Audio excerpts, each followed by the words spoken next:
We are the Institute for Intuitive Intelligence, revolutionizing intuition by training spiritually fierce women globally as qualified intuitive guides. Subscribe for the leading research and teachings on the conversation of intuition development.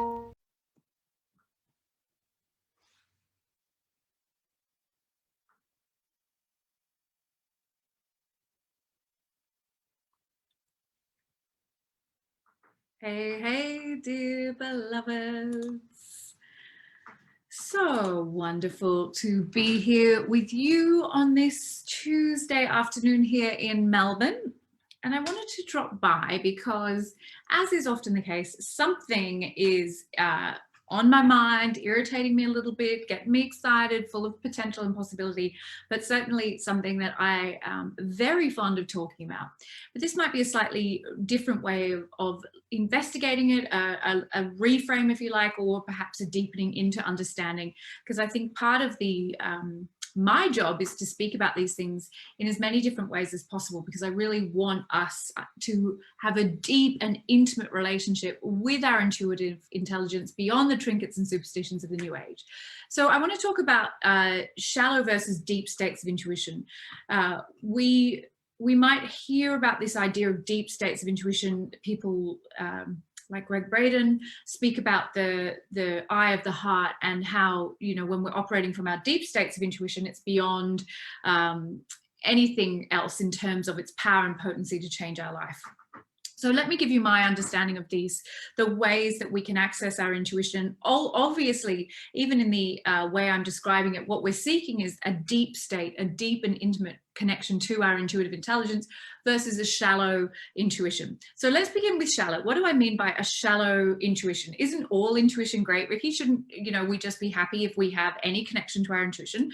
And would say, well, no, actually, because regardless of whether we like it or not, it is innate within each and every one of us. We all have intuition. So it isn't something that we should applaud just to engage with it superficially.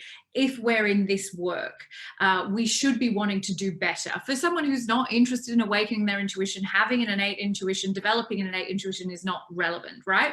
So it's for those of us who are called to this path of service through our intuition, which is most of my audience, we have a responsibility to keep seeking to go deeper with our intuition and not to stay in the shallow, the baby pool end of intuition. But I see a lot of people clinging to it because it's familiar and it's known, and it's sort of like the party trick end of the pool, if you like. You can kind of look really, really experienced and really, really capable when you're swimming in the shallow end. But once you get to the deep end and you don't, you know, away from the edge, and you don't have as many things to hold on to, how deep can you go without drowning in your intuition? Oh, I like that metaphor. We'll keep that one going. So a shallow state of intuition is really about the brainwave state, or the level of consciousness that we're accessing when we go into our intuition. And even that in itself is telling us something. A deep state of intuition is not something you go into and come out of, but a shallow state of intuition is. So this is when you hear, I just have to check in with my intuition. I just need to ask a question. I'm just going to tune in and get a download. Those sorts of statements indicate to me that that person is in a shallow state of intuition. And the reason for that is because what we are aiming for when we do the deep work of a deep faith to attain those deep states of intuition is we live in that connection to our intuitive intelligence. We don't step in and out, ask a question, go back to being a muggle. We reside in it all of the time. And in fact, there's no question to even be asked. But let's go back to shallow states before we get into defining the deep states of intuition. Now, the reason that we do this, we stay in the shallow end and we go, oh, I've got to tune in, ask a question, pull my pendulum, get a tarot card, is because it gives us a false sense of authority and control, at the same time as abdicating us of any responsibility. And what do I mean by that? We get this sense that we can actively command intuition to show up when we want it, which is the false sense of control, because whilst intuition is always instant, it isn't on demand. It's instant when it decides to land. The other aspect of that is it's us saying, well, something outside of me knows more. Even if we're referencing our intuition, I'm going to tune in now as though it's out there and I was out of tune with my intuition. We never want to be out of tune with our highest form of intelligence. We want to be always tuned into that, always in that flow state of intuitive intelligence, which is the absolute certainty with every breath that this is the right place, this is the right moment. And if that starts to feel wrong, then we course correct, but we don't stop, pause, ask, leave. We want to be in a flow state. We want to be constantly just floating in that beautiful deep state, and that we associate with a different brainwave state. So the shallow form of intuition we associate with the conscious reasoning mind. And this is when people are still identifying intuition as being a function of the third eye. So it's all about the periscope and nothing about the source. Let me break that down a little bit here, because some of this is quite new the way that I'm sharing it, but I'm hoping it's exciting you, because I love it when I get more insight into how I want to share these ideas with you. So in order to stop, think about the issue, ask a question in regards to that issue, and do whatever processes you do to get into your intuitive state, light a candle, burn some incense, meditate, whatever, draw a card.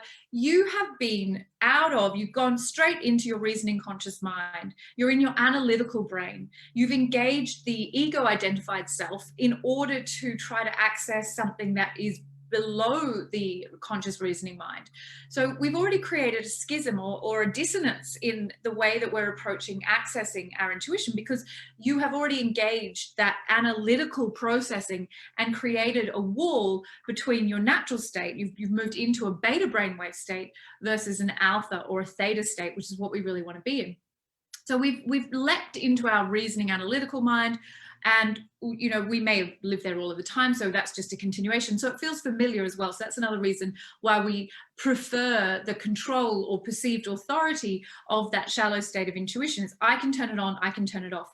And I've often heard, particularly people who work in their shallow states of intuition say, oh, it's overwhelming because I have to turn it off because I'll always be tuning into other people's energies and always getting downloads about them. And that's so naive, and it's so incorrect, because this work is not about constantly getting information about other people. I mean, that may be your day job, and in very special conditions with prior consent, you may be able to access information with and on behalf of your client. But for yourself, you are the demonstration. You want to be living, breathing, moving from your intuitive intelligence all of the time, not tuning in and out.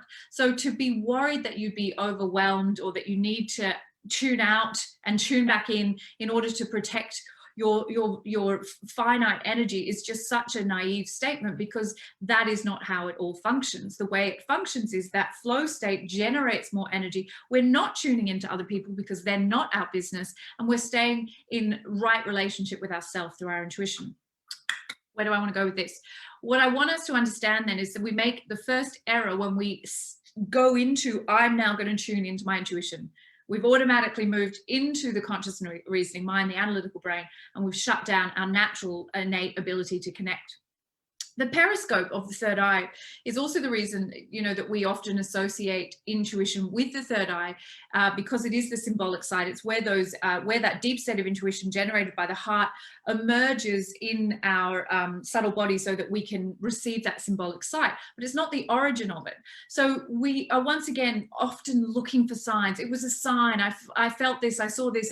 Because what we're pretending, it's our third eye and that symbolic sight, but it's actually your conscious reasoning mind making associations between everything you've ever seen and ever experienced in your life, and at this very rapid rate below the level of your understanding, drawing conclusions that are coming entirely from your personality, your ego identified self, not from your deep state of intuition. So it was a sign that I saw that or felt that, or not if you've been operating from here, from your conscious reasoning mind. We teach in the Institute, you'll see signs everywhere when you realize you create all of them yourself. And what we mean by that is that there's no symbol that you're going to see that's going to confirm. There's no neon flashing sign that's going to confirm one way or another, because deep states of intuition are internal. They are an aspect of your soul. They have nothing to do with the dream. The dream is not a function of deep states of intuition. And if you want to know more about that, I have lots of material on my YouTube channel around understanding the dream of this waking life. So when you are seeing confirmation of your intuition in the dream, shallow state of intuition, you've already privileged the illusion as a way to evidence what you now are taking as confirmation of do this or don't do that. We're going pretty deep with this. I'm enjoying this a lot. I'm on Zoom, so I don't know if you're enjoying it a lot, but I'm enjoying it, so we're going to keep going. So we really are, if where we're looking externally in any way, including for signs to confirm the world or the world of our intuition to us, we are in a shallow state of intuition because, you know, you're in the shallow end of the pool, lots of pool toys, lots of nice distractions, but you've created your reality. You are the master of that reality, and your meaning is, you're drawing meaning and making association through your history, not through your deep state. So what is a deep state of intuition then, Ricky? Well, that is when we are in our highest form of intelligence, which is our heart's intelligence. And that is below the conscious reasoning mind. That is a function of our subconscious. Just gonna have a little tea. Our subconscious is where we want to be operating from with our intuition, because it's below the level of the conscious reasoning mind. So we cannot be interrupted by the analytical, the critical, the part of our brain that's trying to make reason out of something that functions outside of reason. It is non-local. It doesn't have a relationship to the local world. So if your intuition's coming at you through the local world, probably not really your intuition, probably a whole bunch of historical associations that you're drawing meaning from based on your prior experience. Deep states of intuition come from the non-local, no cause and effect, no need for the dream of this life to produce any evidence at all. But when we are in that right relationship and tuned into the subconscious, usually by being an alpha, which is that much more expansive creative brainwave state than beta, although we can access these deep states in any of our brainwave states once we've trained ourselves, we are drawing upon the unified field. We're not drawing upon our prior history, our association with what that butterfly means or what that person appearing on that day means, but these deep states of non-local communication with that infinite one mind that is connected to all time and all space below the level of the reasoning conscious mind. So your ego doesn't get to interrupt and say, that means this, run or go towards that thing. You are accessing a higher wisdom, a deeper state of intuition, a higher consciousness, a higher power. And you're drawing on that wisdom, which is, yes, paradoxically you, but below the level of your identity, your personality. So we're sitting here in a much deeper state, access through devotion, commitment to showing up, to creating a regulated nervous system. You know, very often I hear people associating their shallow states of intuition, their shallow states of intuition are producing signs that are actually a dysregulated nervous system. And I'm like, oh, no, that wasn't your intuition. That was your unregulated nervous system. So a super regulated nervous system allows us to live from our intuition, from that subconscious, which is the connection to the one mind, without that ego identity getting in the way and trying to make its own associations and interpret those signs through its own foggy lens, right? So the way we think about this is that we make our intuition a subconscious process. We live in it all of the time. So you see why you would not stop, pause, tune in and then tune out, because it's a subconscious program that is running in the background all of the time, but it's the dominant program. And how we make it the dominant program is to meet our fear every damn day. I'm not going to go into that right now, but the subconscious must be regulated. The nervous system is the expression of the health of the subtle body, or the subconscious. So regulating the nervous system, meeting and releasing trauma and fear and all of those programs is how we come into these deep states of intuition. A dysregulated nervous system is an expression of a cluttered subconscious. This cluttered subconscious is the expression of your subtle body. So we really simply cannot receive these deep states of intuition without coming into a regulated nervous system. So here we are, we now have a subconscious program that is dominant, which is attuned to that one mind, and that becomes our natural state of being. And what happens when we move out of our deep states of intuition is we get a little, like a little fear jolt, or we might suddenly go into doubt, or we'll go into worry. There's some good intel. I've stepped out of my deep state of intuition. I've stepped out of my dominant subconscious program. I'm going to course correct, do the damn work, and come back into it. So I'm not answering a question about who I should marry, or if I should join this, or if I should not do that. I am living in a flow state all of the time, floating in the deep water at the deep end of the pool, uncluttered and unfettered by the dream of this life that's floating all around me. But I am not seeking specific answers for specific questions, because I don't need to. I know the second that I feel I move out of flow, that is good intel coming to me. My fear as a good intel highlighting to me that something needs to be course corrected, and that's how I respond. So I'm in tune all of the time, and at the moments that I feel out of tune is where I restore right action and come back into that deep state. So you see the difference? Shallow intuition is I'm tuned out all of the time and I tune in intermittently to ask questions, redundant, engage the mind, not the deep states of knowing. And the deep states of intuition is when I'm tuned in all of the time and I know that something needs correcting. When I tune out and I feel that tune out through a low vibrational emotional state, and I course correct, I address whatever that is. That's why I say fear is a friendly ally. It's not the problem. When you have a regulated nervous system, you've cleared out your subconscious fear programs. When fear rises, it is very clear. It's like a clear, true bell. Something needs to be addressed here to bring me back into the state of being that I live in all of the time. I'm quite happy with all of this. This is quite exciting. I think there was something else I wanted to say that, oh yeah, and that leads us to the title of the next book, Superconscious Intuition.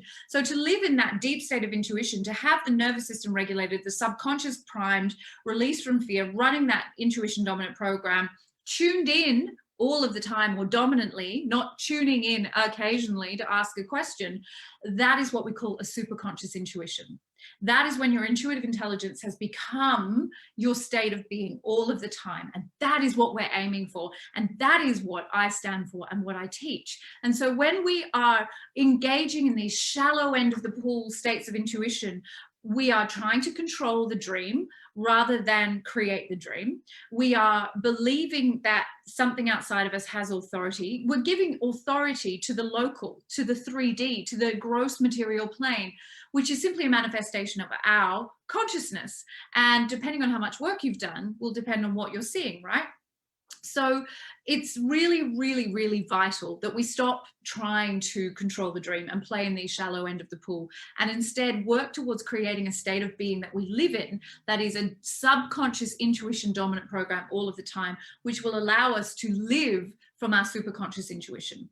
That's what I'm aiming for with my life. That's why I'm doing the damn work every damn day, to get clear of those faulty programs that are keeping me out of the state of being that I want to be living in. And it's why we teach in, trauma-informed intuition training in the institutes, why we invest in great work like tapping led by Angelique and the trauma-informed intuition training with Alicia Halpin, because we are aware that the physiology is the technology to access those deep states of intuition, and we need to be unafraid to engage that, but not from a 3D local dominant perspective. This may also be the first place in the world where non-local trauma-informed intuition training is happening, non-local anything in terms of that development of super regulation of our nervous system to access those deeper states of intuition. If you have any questions, please let me know, because a lot of what I'm sharing right now is landing for me for the first time in a really new and exciting way. And I'm very excited to define what I mean when I say deep states of intuition. It's really important to me that I don't use language casually or ask you to just believe me on things, but actually I can provide evidence or information, even if it's only just coming from my own experience. So yeah, thank you for joining me. And I'm going to go further with this. I think this will definitely be informing part of some new free training I've got coming up as we go further into understanding superconscious intuition and how to live in that state. And if you are interested in spending a year training in this, the waitlist for the 3rd level will open in a month. I think a month and 2 days. The waitlist is growing and we will have limited places. So you'll be the first to know about interviews. If you jump on there, I'll share the link and you can book a time to hang out with me. I'd like that.